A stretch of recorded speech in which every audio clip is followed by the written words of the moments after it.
Assalamualaikum warahmatullahi wabarakatuh.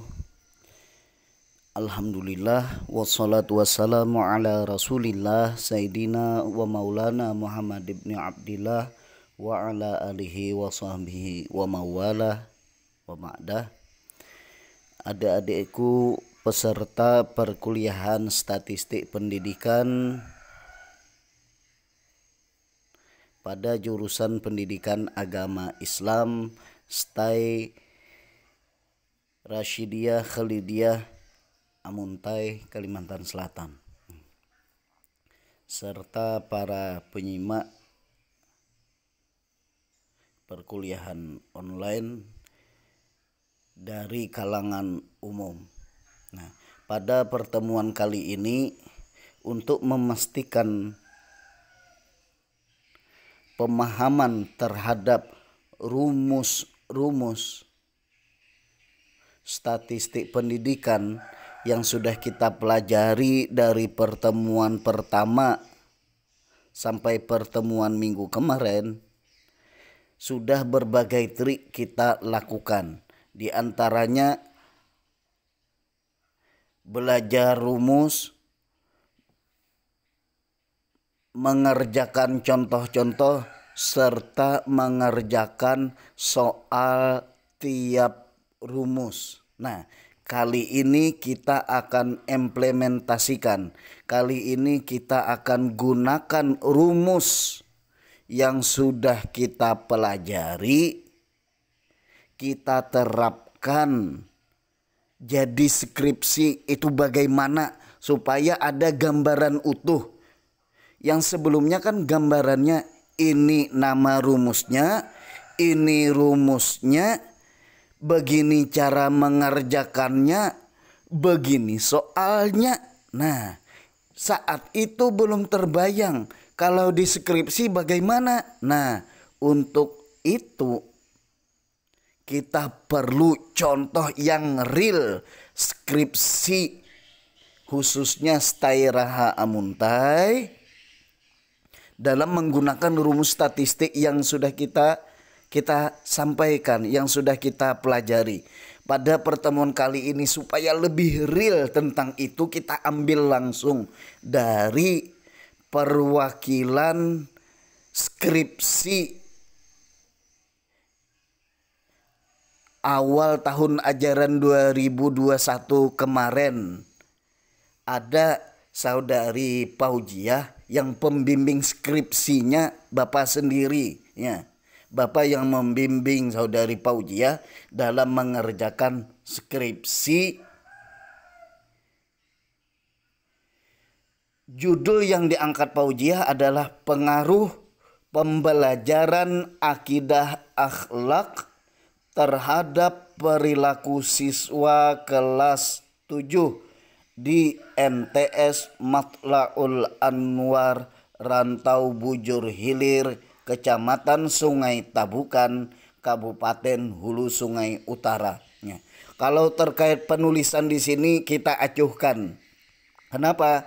Karena ini bukan skripsi pada saat bimbingan akhir. Lihat bagian atas tulisannya bab 1 sampai 4. Lagian mata kuliah kita bukan skripsi. Mata kuliah saat ini adalah mata kuliah statistik pendidikan. Jadi kita hanya mendalami isi skripsi dan mendalami bagaimana penerapan rumusnya.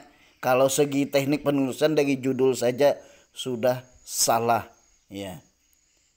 Dari penulisan judul. Kalau judulnya sudah benar, penulisan judul salah, ya.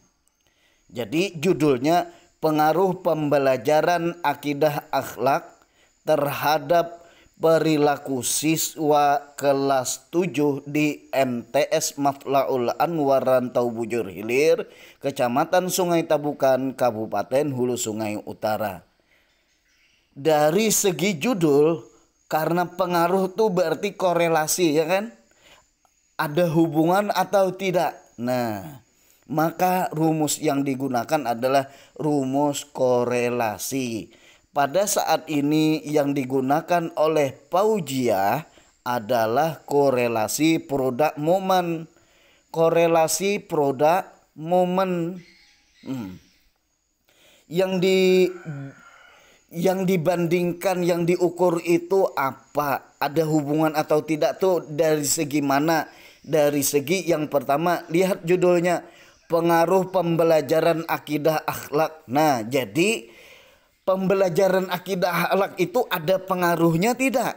Ada dampaknya tidak? Ada hubungannya tidak? Nah, hubungan dengan apa? Kita lihat judulnya, terhadap perilaku siswa. Nah, berarti X-nya adalah pengaruh pembelajaran akidah akhlak, Y-nya adalah perilaku siswa. Sampai di sini jelas atau tidak? Nah, jadi yang diukur itu ada pengaruh atau tidak, ada hubungan atau tidak antara X-nya pembelajaran akidah akhlak, Y-nya perilaku siswa. Itu yang kita ukur. Tempatnya itu tergantung penulis, tergantung peneliti, pemilik skripsinya mau meneliti di mana. Agar tidak terlalu luas, maka dia menetapkan kelas 7 di MTS Matlaul Anwar Rantau Bujur Hilir, Kecamatan Sungai Tabukan, Kabupaten Hulu Sungai Utara. Itu yang dilakukan Paujia. Jadi yang perlu kita garis bawahi, yang perlu kita perdalam, yang diingat-ingat dalam judul ini apa?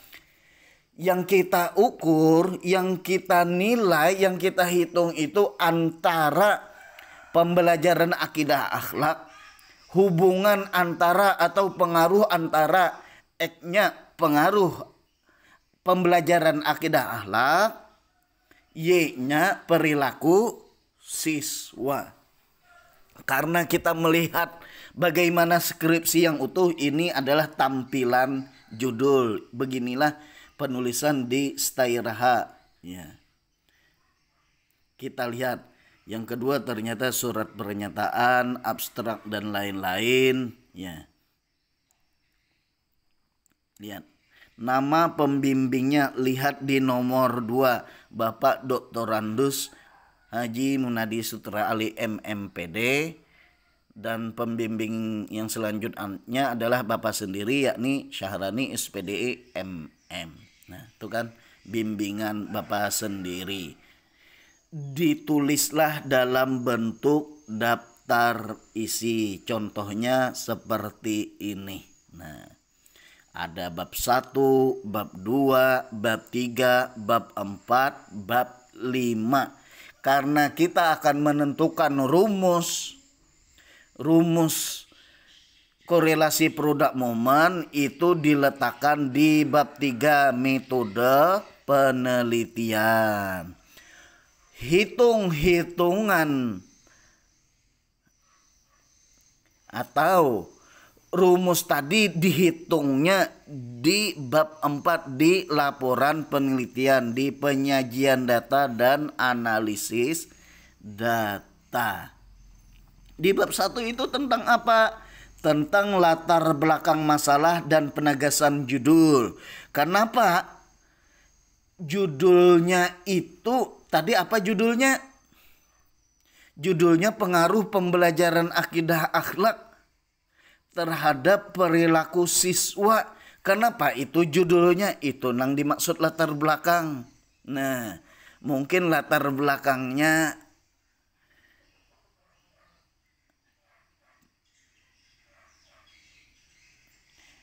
pendidikan akidah akhlak sudah dilaksanakan, tapi perilaku siswa masih ada yang tidak sesuai. Itu latar belakang. Dan kenapa judulnya yang seperti itu perlu dijelaskan di bagian A, di bab 1 bagian A. Bab 1 kan pendahuluan, bagian A latar belakang masalah dan penegasan judul. Rumusan masalah dibuat juga, rumusannya bagaimana. Alasannya memilih judul kan nyaman, kita tinggal ngarang, jangan terfokus. Ya. Kita jangan terfokus melihat ampun orang, copy paste, itu salah. Kita lihat judulnya kan tadi pengaruh pembelajaran akidah akhlak. Alasan memilih judul jadi pengaruh pembelajaran akidah akhlak. Sebab akhlak siswa saat ini di zaman digital ini perlu lebih diperbaiki, perlu dikontrol oleh orang tua. Kenapa? Saat digital ini kan kebiasaan. Orang yang suka main HP adabnya menurun, dipanggil-panggil nggak dengar, kan begitu. Berarti penting masih pembelajaran akidah akhlak ini bagaimana, apalagi pengaruhnya, ya kan? Nah, jadi buat aja, jangan terfokus lihat milik orang, kita copy paste tinggal gobah sedikit, itu salah, tidak berkembang otak kita. Ya. Bikin alasan-alasan sendiri yang menurut Anda, Pak, sulit untuk mengarangnya. Bayangkan saja setelah terbayang, kenapa sih kita milih judul ini? Tulis, pakai tulis tangan atau langsung ketik. Soal salah gak jadi masalah. Kenapa? Kan ada dosen pembimbing. Kalau semua skripsi benar, buat apa dosen pembimbing? Nah, jadi jangan takut untuk kalau salah. Tuangkan apa yang terpikir di otak Anda. Kita lihat di perumusan masalah dulu ya. Di bab 1. Nah, ini bab 1. Begini teknik penulisan di Stairah Amuntai. Ini karena tampilan HP makanya terputus bagian atas.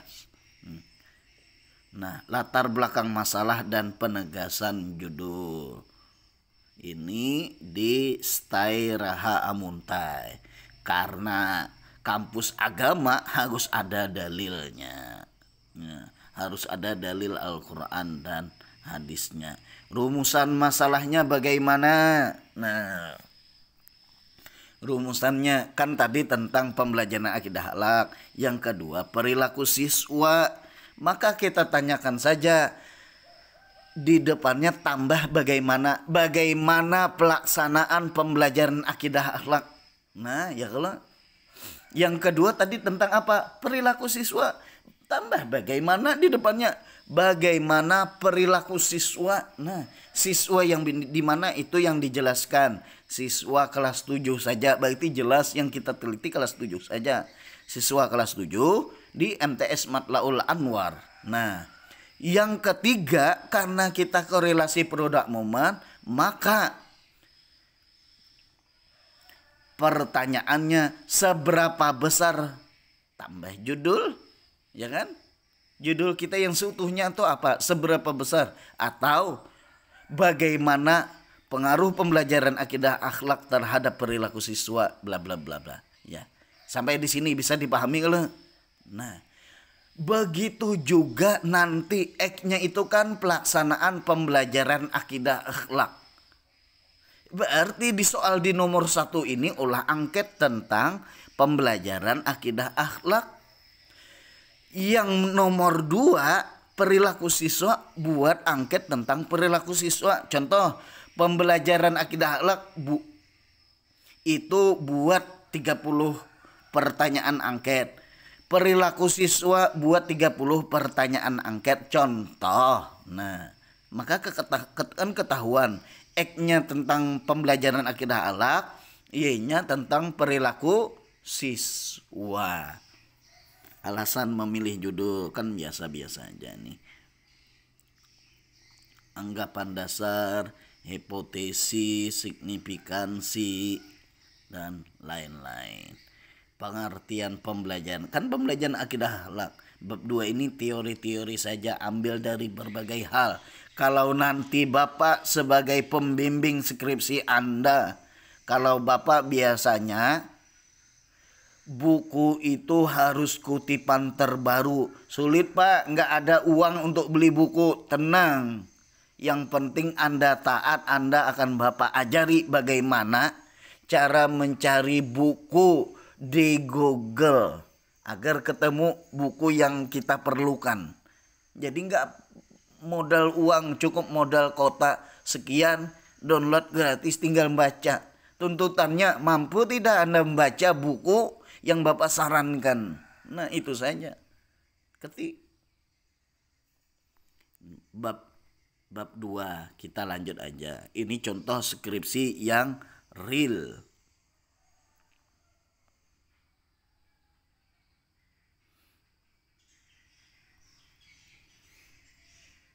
Nanti kalau pemilik skripsi mengizinkan Bapak akan share ya.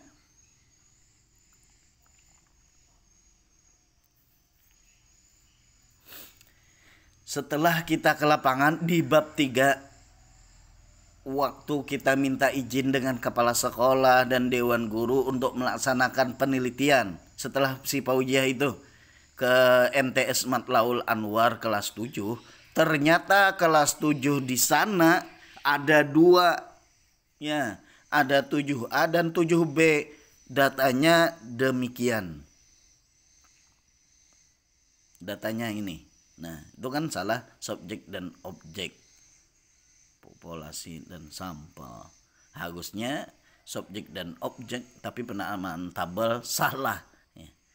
Subjeknya kelas 7A dan 7B karena semua dijadikan. Kalau sampel itu kan dari semua siswa ambil sebagian. Contoh dari 7A 7B ambil sebagian. Kalau semua dari 7A 7B dibuat, itu namanya subjek dan objek ya.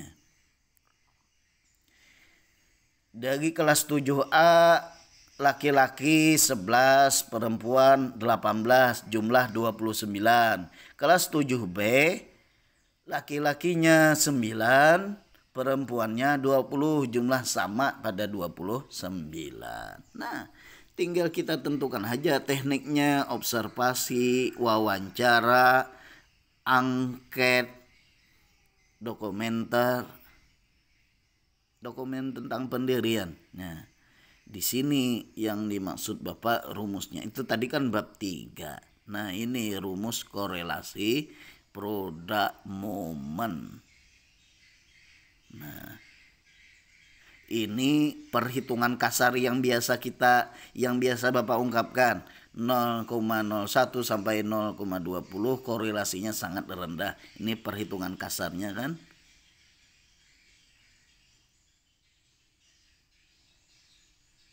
Nah, kita lanjut ke bab 4.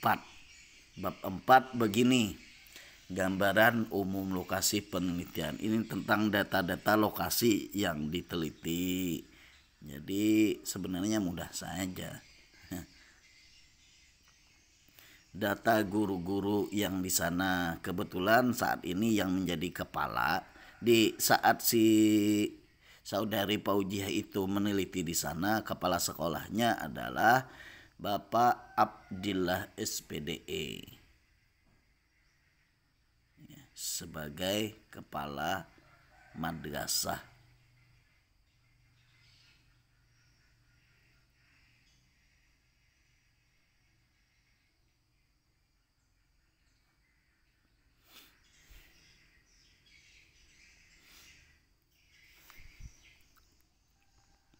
Data siswanya. Nah, tadi kan kita tahu jumlahnya. Nah, ini data siswanya. Data siswa dan siswinya ada 58 orang. Si Ahmad Habi itu laki-laki kelas 7A. Kan jelas data respondennya. Data orang yang kita teliti. Data subjek yang kita teliti. Ya kan? Nah, Aisyah H itu perempuan kelas 7A. Jelas banget. Terus hasil angket. Nah, hasil angket yang pertama yang kita cari hubungan itu tadi apa? Pembelajaran akidah akhlak. Ada tidak hubungannya dengan apa? Perilaku siswa. Pembelajaran akidah akhlak, si Paujiah membuat 10 soal angket. Kan biasanya yang selama ini kita belajar itu langsung contoh Ahmad Hafi nilai X-nya 23. Itu lihat skor nilai akhir 23. Dari mana dapat 23? Dari mana dapat nilai 23? soal pertama dia dapat 3, berarti jawabannya bagus, bagus banget. Soal nomor 2 nilainya dapat 3 juga. Soal nomor 3 dapat 2. Setelah dijumlahkan, tuh kan, tuh lihat di baris pertama saja, Ahmad Hafi. Soal nomor 1 dapat 3, nomor 2 dapat 2, soal nomor 3 dapat 2, soal nomor 4 dapat 2, soal nomor 5 dapat 3, soal nomor 6 dapat 3, soal nomor 7 dapat 1, soal nomor 8 dapat 2, soal nomor 9 dapat 2, soal nomor 10 dapat 2. Setelah nilainya tadi dijumlahkan, nilai Ahmad Hafi, nilai X-nya.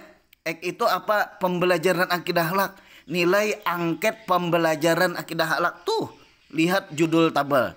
Nilai angket pembelajaran akidah akhlak. Nilai angket siapa? Ahmad Hafi kelas 7. Nilai Ahmad Hafi adalah 23. Begitu juga si Aisyah, hitung berapa jumlahnya, ternyata hasilnya 25. Amilina nilai angket pembelajaran akidah akhlaknya berapa? 26. Seterusnya bisa silahkan dipahami sendiri.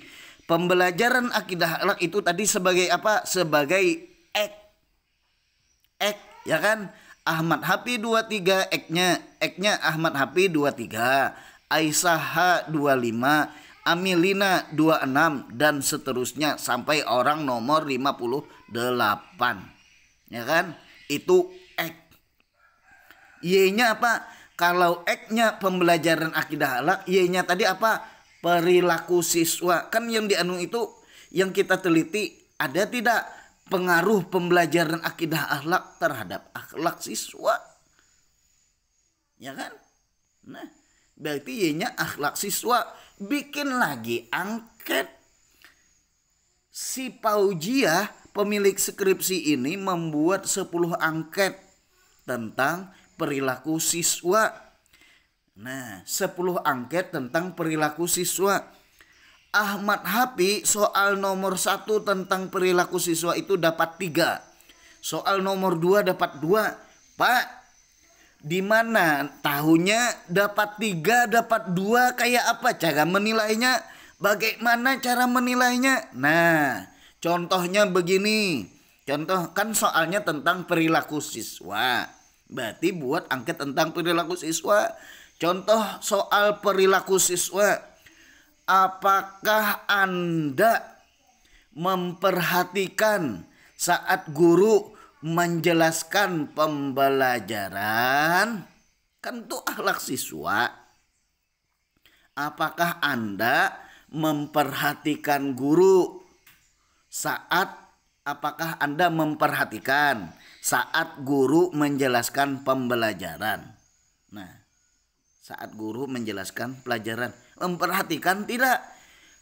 Jawaban A, selalu memperhatikan. B, kadang memperhatikan. C, tidak pernah memperhatikan. Jawaban yang bagus itu apa? Yang bagus itu nilainya 3. Yang kurang bagus nilainya 2. Yang tidak bagus nilainya 1. Nilai angket tadi.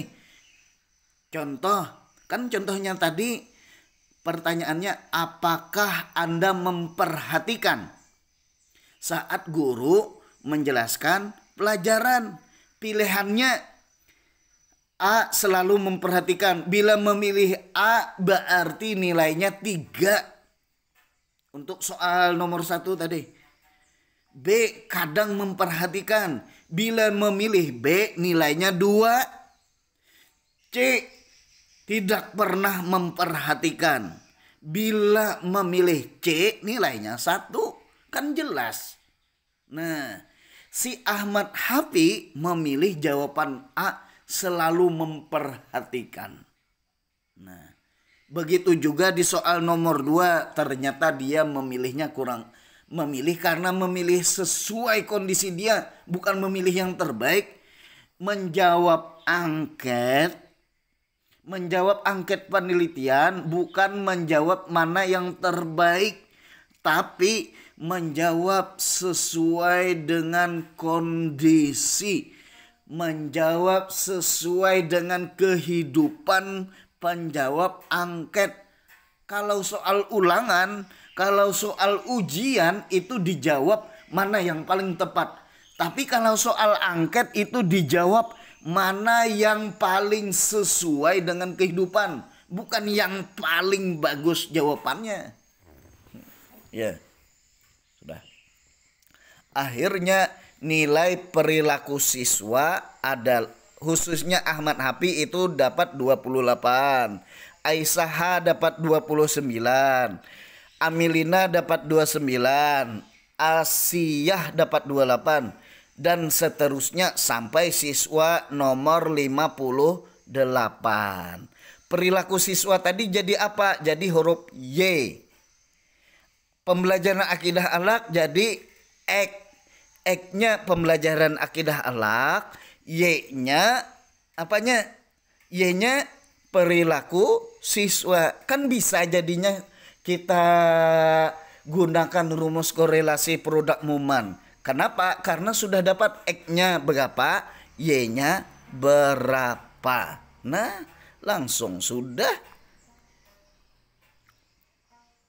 Itu kan.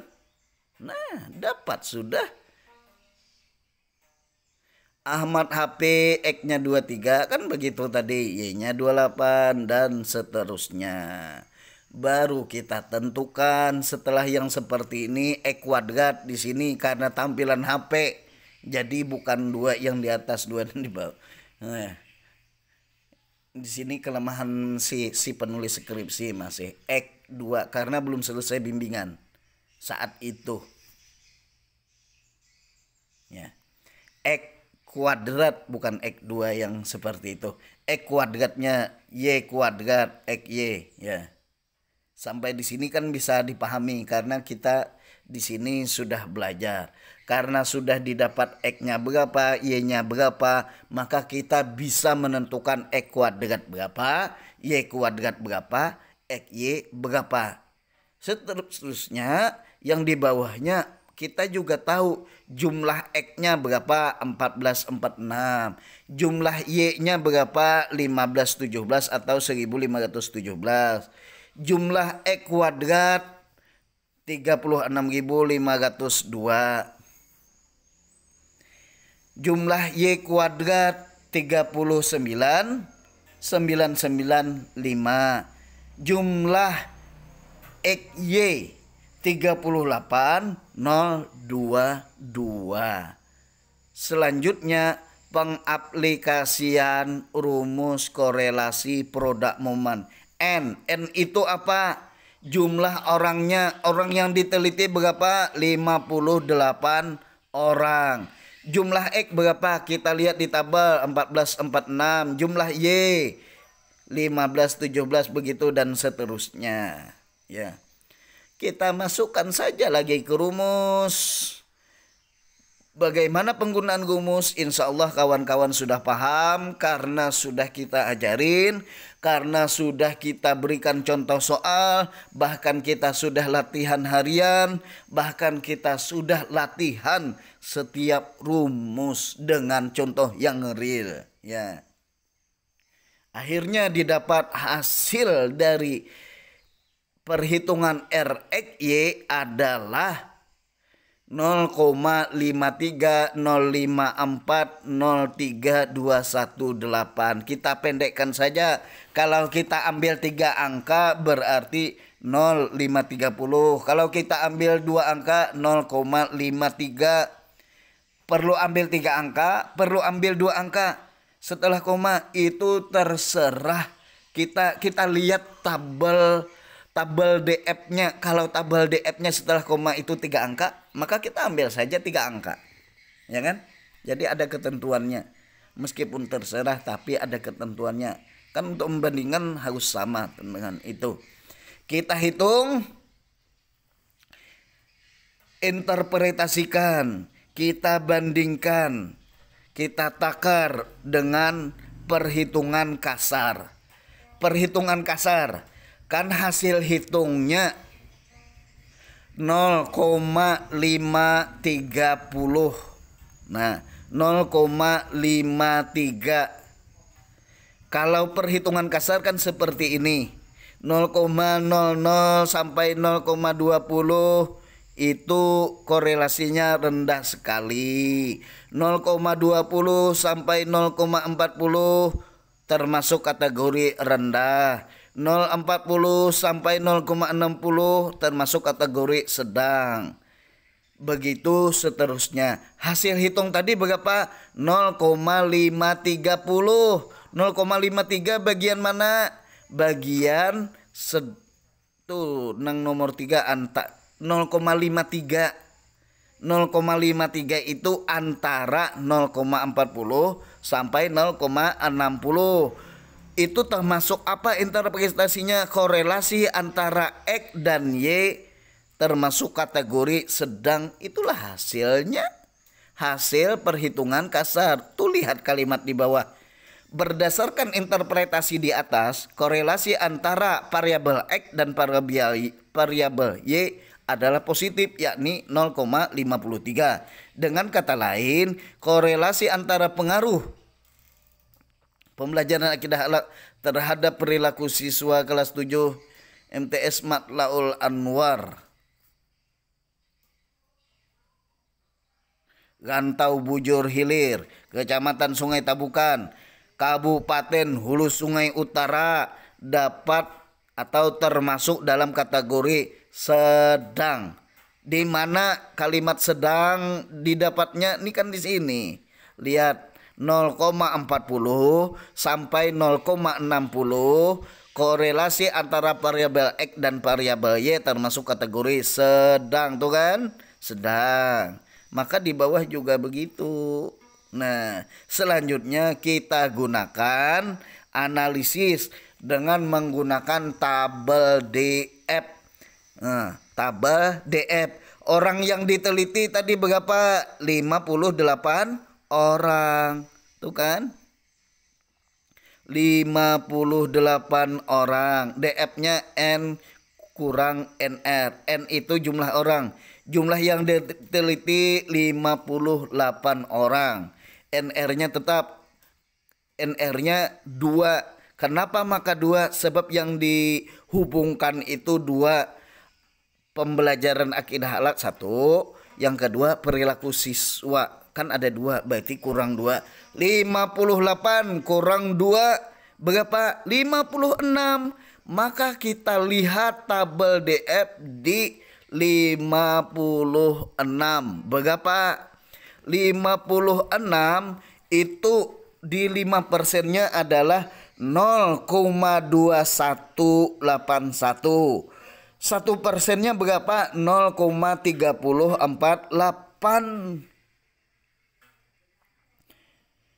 Nah, menurut tabel DF dapat dilihat bahwa DF 56 adalah terdekat dengan 58. Jadi penulis mengambil R tabel 56 dengan poin yang didapat adalah 5%-nya adalah 0,2181. 5%. Dan poin 0,3048 tingkat signifikansi 1%. Setelah dihitung, jadi artinya poin 0,53 ternyata itu lebih besar dibanding DF 5% maupun 1%. Dari hasil tersebut, penulis dapat menyimpulkan hipotesis alternatif atau HA adalah diterima dan hipotesis nihil atau HO ditolak. Ini berarti dapat dikategorikan sedang berdasarkan hitungan kasar, interpretasi kasar, sehingga hipotesis yang berbunyi ada pengaruh yang positif antara pembelajaran akidah akhlak terhadap perilaku siswa kelas 7 MTS Matlaul Anwar Rantau Bujur Hilir, Kecamatan Sungai Tabukan, Kabupaten Hulu Sungai Utara yang dapat diterima atau dapat dibuktikan. Nah, karena di rumusan masalah tadi ada 3. Yang pertama, bagaimana pembelajaran akidah akhlak. Yang kedua, pertanyaannya bagaimana perilaku siswa. Yang ketiga, sejauh mana pengaruhnya. Maka kesimpulannya juga 3. Pertama tadi bagaimana pembelajaran akidah akhlak, berarti jawabannya adalah terkait pertanyaan itu, bagaimana pembelajaran akidah akhlak. Pembelajaran akidah akhlak kelas 7 MTS Matlaul Anwar Rantau Bujur Hilir, Kecamatan Sungai Tabukan, Kabupaten Hulu Sungai Utara, termasuk dalam kategori tinggi sekali berdasarkan hasil angket yang disebarkan kepada responden yang memperoleh nilai rata-rata 24,93. Ya. Selanjutnya, perilaku siswa, kan pertanyaan kedua tadi bagaimana perilaku siswa kelas 7 MTS Matlaul Anwar. Maka jawaban simpulannya di bab 5 kesimpulannya, perilaku siswa kelas 7 MTS Matlaul Anwar Rantau Bujur Hilir, Kecamatan Sungai Tabukan, Kabupaten Hulu Sungai Utara, termasuk dalam kategori tinggi sekali berdasarkan hasil angket yang disebarkan kepada responden yang memperoleh nilai rata-rata 26,15. Nah, korelasi produk momen itu untuk menentukan simpulan nomor 3. Pertanyaan nomor 3, bagaimana atau seberapa besar pengaruh, kan begitu tadi, pengaruh pembelajaran akidah akhlak terhadap akhlak siswa. Maka simpulannya terdapat pengaruh yang positif antara pembelajaran akidah akhlak terhadap perilaku siswa kelas 7 DMTS Matlaul Anwar Rantau Bujur Hilir, Kecamatan Sungai Tabukan, Kabupaten Hulu Sungai Utara yang termasuk dalam kategori sedang dengan nilai korelasinya 0,3. Besaran RXY atau dari R tabel adalah 0,53 lebih besar daripada 0,2181 dan 0,53 juga lebih besar dibanding tabel DF 1% 0,3048, sehingga HO ditolak dan HA diterima. Begitulah hasil realita penggarapan skripsi dengan menggunakan rumus korelasi produk momen. Nanti jika Bapak sudah dapat izin dari pemilik skripsi akan Bapak share kepada kawan-kawan. Doakan saja moga pemilik skripsi mengizinkan, karena pembimbingnya kan Bapak sendiri ya. Moga dapat dipahami, silahkan diulang karena sebentar lagi kawan-kawan akan menggarap skripsi. Bapak doakan moga diperlancar urusan perkuliahan kawan-kawan, moga dipermudah dan dipercepat oleh Allah kawan-kawan dalam menggarap skripsi, hasilnya juga memuaskan sehingga membuat kita senang, membuat orang tua kita senang, dan moga semua perkuliahan kita membawa berkah. Bapak juga mohon maaf karena saat ini kita masih dalam suasana pandemi sehingga perkuliahan apa boleh buat kita laksanakan secara daring seperti ini ya. Mohon maaf yang sebesar-besarnya, baik pada pertemuan kali ini, pertemuan pada yang sebelum-sebelumnya di mata kuliah ini, maupun pertemuan kita sejak awal perkuliahan hingga saat ini, sejak awal semester 1 hingga saat ini. Mungkin banyak kesalahan yang Bapak sengaja atau apalagi yang tidak Bapak sengaja. Jadi sekali lagi Bapak mohon maaf yang sebesar-besarnya, minta halal, minta reda dari kawan-kawan. Inilah Bapak banyak kekurangan. Moga saja dengan ini kita tetap mendapatkan keberkahan dari ilmu yang Bapak sampaikan. Ya, Bapak mohon maaf masih banyak kekurangan, salah hilap mohon maaf. Wabillahi taufik wal hidayah waridha wal inayah. Wassalamualaikum warahmatullahi wabarakatuh.